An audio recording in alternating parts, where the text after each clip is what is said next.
अब हम बात करते हैं राउल्स लॉ की, थोड़ा सा राउल्स लॉ डिस्कस करते हैं। तो 1886 में इन्होंने एक रिलेशन दिया जिसको क्वांटिटेटिव रिलेशनशिप बोलेंगे। अभी तक तो सिर्फ बात हो रही थी कि प्रेशर बढ़ेगा, कम होगा, क्यों होगा, किसकी वजह से होगा। यहाँ पे इन्होंने एक मैथमेटिकल फार्मूला बना दिया एक्सपेरिमेंट के बेस पे, और मैथमेटिकल फार्मूला से हमें एक चीज़ पता चलेगी कि हम उसका वेपर प्रेशर कैसे वेरी करते हैं, कैसे निकालते हैं। तो इन्होंने क्या बोला कि वेपर प्रेशर जो पार्शियल वेपर प्रेशर है हर एक कंपोनेंट का सॉल्यूशन के अंदर, अगर दोनों के दोनों वॉलेटाइल हों, सॉल्यूट एंड सॉल्वेंट दोनों वॉलेटाइल होने चाहिए, तो ये क्या है, directly proportional to the mole fraction of it in the solution. मतलब कि उनके मोल फ्रैक्शन के बराबर है सॉल्यूशन के अंदर। मोल फ्रैक्शन को हम x से रिप्रेजेंट करते हैं, ये हम ऑलरेडी स्टडी कर चुके हैं। तो पार्शियल प्रेशर P1 जो है क्या हो गया, x1 हो गया, यानी P प्रेशर वन कंपोनेंट का है, x mole fraction of the first component. यहाँ पे हम दो कंपोनेंट लेते हैं, बाइनरी सॉल्यूशन ले लेते हैं। तो P2 जो है वो डायरेक्टली प्रोपोर्शनल हो जाएगा x2 के, P1 x1 के। मोल फ्रैक्शन वन और सेकंड, फर्स्ट और सेकंड कंपोनेंट, दो कंपोनेंट का हमने ले लिया। तो P1 का अब जो प्रोपोर्शनलिटी साइन हटाएंगे तो इसके लिए P नोट P1 के लिए is equal to P1 note into x1। P1 note क्या हो जाएगा, ये हमने एक इक्वेशन नंबर 1 रख लिया, और दूसरा हो जाएगा हमारे पास P2 नोट इंटू x2, ये इक्वेशन नंबर 2 रख ली। तो P1 नोट और P2 नोट क्या है कि ये वेपर प्रेशर प्योर कंपोनेंट का है। जब वो प्योरेस्ट फॉर्म में हमने उसको वॉलेटाइल किया, वेपोराइज किया, तो वहाँ पे उसने जितना प्रेशर दिया that is equal to P1 note first component का, P2 नोट सेकंड कंपोनेंट का। ओके, इसके बाद दोनों इक्वेशन को ध्यान रखते हुए हम एक डाल्टन लॉ की बात करते हैं। डाल्टन ने क्या बोला था, मिस्टर डाल्टन ने बोला कि दोनों, अगर दो हमारे पास कंपोनेंट हैं, कितने भी कंपोनेंट के हम ले सकते हैं, हम बाइनरी जो है सॉल्यूशन की बात कर रहे हैं, तो P टोटल कितना हो जाएगा, वेपर प्रेशर दोनों का सम कर देंगे, ये मिस्टर डाल्टन ने बोला था। इसको राउल्ट्स ने फर्दर एक्सप्लेन करते हुए हमारे जो दो इक्वेशन बनी थी उन दो इक्वेशन का P1 और P2 यहाँ पे पुट कर दिया, यानी कि P टोटल क्या हो गया, P1 नोट इंटू x1 और P2 का P2 dot into multiply by x2, x1 x2 mole fraction, P1 P2 pure state में उनका पार्शियल प्रेशर। तो दोनों का मोल फ्रैक्शन, अब हम ये मोल फ्रैक्शन के केस में पढ़ चुके हैं कि दो कंपोनेंट अगर बाइनरी है, उन दोनों कंपोनेंट का मोल फ्रैक्शन निकालेंगे तो वो इक्वल टू 1 होगा, चाहे कितने भी कंपोनेंट हों, 5, 10, 50 या कितने भी कंपोनेंट हम ले लें, सभी का जो मोल फ्रैक्शन को सम करेंगे तो दैट इज इक्वल टू 1 होगा। तो यहाँ से हमने क्या किया, प्लेस को जो है इधर उधर चेंज करने से हमने x1 की वैल्यू ले ली, यानी 1 माइनस x2 हो गया इस इक्वेशन से।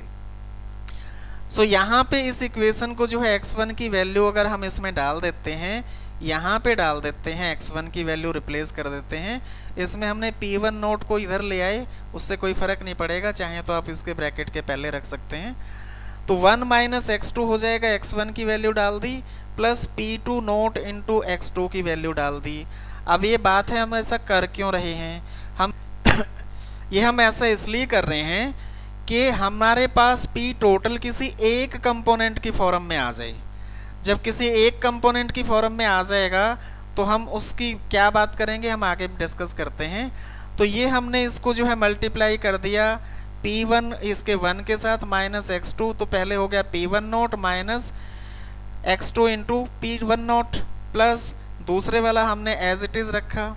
इसको सॉल्व करने के बाद हमारे पास P टोटल क्या बन जाएगा, P1 note plus x2 into, यानी x2 की फॉर्म में आ गया P2 note minus P1 note. यहाँ से उठा के हमने x2 को कॉमन ले लिया इधर से और इधर से, तो ये दोनों के केस में क्या हो गया, x2 कॉमन आने की वजह से P1 नोट इधर आ गया, plus x2 into P2 minus P1। तो ये हमारे पास P टोटल के लिए फॉर्मूला बन गया राउल्ट्स लॉ के अकॉर्डिंग। अब इस क्वेश्चन से हमारे पास क्या चीज़ मिली कि वेपर प्रेशर जो सॉल्यूशन का है वो हम किसी एक कंपोनेंट के कंपैरिजन x2 की वैल्यू जो है, चाहे आप कोई से भी कंपोनेंट को ले सकते हैं, उसके अकॉर्डिंग हमें वैल्यू निकालने के लिए, प्रेशर टोटल प्रेशर निकालने के लिए यहाँ पे ये फॉर्मूला बनाया है। तो टोटल प्रेशर जो है, उसके बाद अगली बात जो आती है दैट इज के टोटल प्रेशर हमारा जो है वो डिपेंड करेगा। अब बात करते हैं कि प्रेशर क्या हमेशा इंक्रीज ही होएगा, जरूरी नहीं है। वो हमारा सॉल्यूशन का वेपर प्रेशर डिक्रीज भी हो सकता है, इंक्रीज भी हो सकता है। वो किस बेस पे होगा, वो एंडोथर्मिक एक्सोथर्मिक के बेस पे होगा, उसको हम आगे डिस्कस करेंगे। तो ये ध्यान रखना है कि वेपर प्रेशर सॉल्यूशन का हमेशा इंक्रीज ही होगा, प्योर फॉर्म से तो डिक्रीज ही रहेगा, प्योर फॉर्म से तो लेस ही रहेगी क्वांटिटी। लेकिन कुछ केस में जो सॉल्यूशन का वेपर प्रेशर होगा वो कंपोनेंट्स के डाल्टन लॉ के अकॉर्डिंग, जो कंपोनेंट्स का वेपर प्रेशर इंडिपेंडेंट है उसके सम के इक्वल भी हो सकता है, उससे ज़्यादा भी हो सकता है, उससे कम भी हो सकता है। इस चीज़ को हम आगे डिस्कस करेंगे।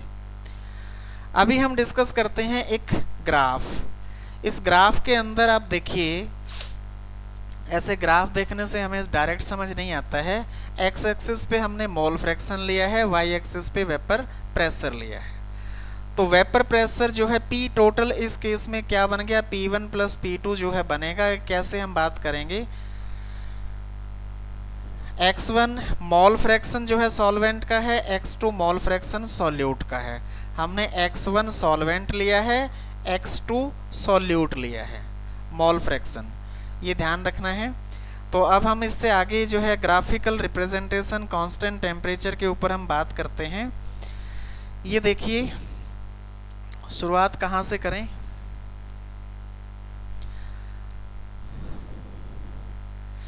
चलो यहाँ पे दो डॉटेड लाइन दिखाई दे रही हैं। एक लाइन जो है हमारी एक्स एक्सिस के इनिशियल पॉइंट से स्टार्ट होती है, दूसरी लाइन हम बोलेंगे डॉटेड लाइन यहाँ से स्टार्ट होती है, ये वाई एक्सिस के इनिशियल पॉइंट से स्टार्ट होती है। अब हम बात करते हैं x1। x1 हमने किसको लिया है, सॉल्वेंट को लिया है, x2 हमने सॉल्यूट को लिया है। जब हम स्टार्टिंग में हमने सॉल्वेंट के अंदर सॉल्यूट नहीं डाला तो हमारा जो प्रेशर है यहाँ पे देखेंगे, इस इनिशियल स्टेज में यहाँ पे सॉल्वेंट की कंसंट्रेशन है 1, मैक्सिमम सॉल्वेंट है, और यहाँ पे इस जगह पे इसका जो प्रेशर है वो ये प्रेशर यहाँ पे इतना इंडिकेट कर रहा है। उसके बाद यहाँ से हम जो है उसके अंदर सॉल्यूट की कंसंट्रेशन बढ़ाते जाएंगे, यानी x2 की वैल्यू यहाँ पे 0 है, मीन सॉल्यूट 0 है, सॉल्यूट 0 है। उसके बाद धीरे धीरे इसमें सॉल्यूट ऐड करते चले जाएंगे। तो ये हमारा जो प्रेशर है यहाँ से, ये प्रेशर हमारा रिड्यूस होता चला जाएगा। ये प्रेशर हमारा रिड्यूस कहाँ तक हो जाएगा, जब हम सॉल्यूट की कंसंट्रेशन पूरी बढ़ा देंगे और उसके कंपैरेटिव सॉल्वेंट की जो कंसंट्रेशन है वो ना के बराबर हो जाएगी, तो हम बोल सकते हैं कि 0 हो गई सॉल्वेंट की कंसंट्रेशन। जब सॉल्वेंट की कंसंट्रेशन 0 हो गई तो यहाँ पे इसका सॉल्वेंट का वेपर प्रेशर 0 आ गया, लेकिन सॉल्यूट की कंसंट्रेशन बढ़ते बढ़ते यहाँ तक पहुँचती है। उसी टाइम पे देखिए सॉल्यूट यानी x2 के केस में यहाँ से हमारा सॉल्यूट की कंसंट्रेशन 0 है और यहाँ पे सॉल्यूट की कंसंट्रेशन मैक्सिमम है 1 है। तो यहाँ पहुँचते ही सॉल्यूट का जो प्रेशर यानी P2 है, ये P2 हमारा क्या हो जाएगा, मैक्सिमम हो जाएगा, पार्शियल प्रेशर इसका मैक्सिमम हो गया। पहले प्रेशर सॉल्यूट का कितना था, 0 था, क्योंकि सॉल्यूट की कंसंट्रेशन 0 थी, सॉल्यूट का प्रेशर 0 था। तो ये वाली जो लाइन है ये सॉल्यूट का प्रेशर है, और जो ये वाली जो लाइन है ये हमारा सॉल्वेंट का प्रेशर है। तो ये P1 हो गया x1 के साथ कंपेयर करते हैं, P2 जो हो गया वो x2 के साथ कंपेयर करते हैं। बात क्लियर है? इसके बाद यानी कि इस ग्राफ से हमारा P1 नोट यहाँ पे है, P2 नोट हमारा ये यहाँ पे है प्योर फॉर्म के अंदर। तो जब हम टोटल P टोटल निकालेंगे तो P टोटल क्या हो जाएगा, P1 प्लस P2। यानी कि हम क्या करेंगे, इस पॉइंट के और इस पॉइंट के प्रेशर को, दोनों के प्रेशर को ऐड कर देंगे तो ये हमारी तीसरी लाइन बन जाएगी। इन दोनों को हमने जोड़ दिया तो P1 plus P2 Dalton law के अकॉर्डिंग, और इसको आगे फर्दर हमने जो है इसको एक्सटेंड किया था राउल्स लॉ ने। राउल्स ने इन्होंने आगे P1 जो एक x1 को जो है वहाँ पे रिड्यूस कर दिया था, x1 की वैल्यू जो है हटा दी थी, x2 की फॉर्म में ले आए थे। तो हम किसी भी कंपोनेंट की फॉर्म में इसका प्रेशर बना सकते हैं according to Raoult's law. That's it. ये ग्राफ मुझे लगता है समझ आ गया आपको।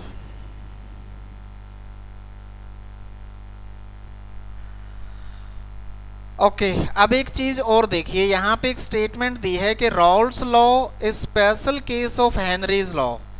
जो हेनरी का लॉ था वही सेम जो है राउल्स ने यहाँ पे बोला है। तो राउल्स लॉ जो है वो स्पेशल केस हेनरी का लॉ है। क्या है इस हेनरीज लॉ के साथ relation? Partial pressure of volatile component और गैस, मतलब जो वॉलेटाइल कंपोनेंट हैं यानी इवेपोरेट होंगे तो वो गैस में कन्वर्ट हो जाएंगे, is directly proportional to its mole fraction in the solution. वही सेम चीज़ है, P directly proportional to X। और यहाँ पे हेनरी लॉ की फॉर्म में बात करेंगे तो KH क्या है, हेनरी कांस्टेंट है। तो P जो है क्या है, partial pressure of the gas in A solution यानी वेपर प्रेशर। तो टोटल वेपर प्रेशर बोला है। तो मोल फ्रैक्शन सॉल्यूशन के अंदर कितने हैं, KH हेनरी कांस्टेंट है। तो KH की वैल्यू क्या हो जाएगी, PI नॉट मतलब partial pressure of it's in pure form. तो प्योर फॉर्म में जो है जितना हम प्रेशर लेते हैं, प्योरेस्ट फॉर्म में जितना उसका प्रेशर होगा उतनी वैल्यू KH की हो जाएगी। बस ये इतना ही है।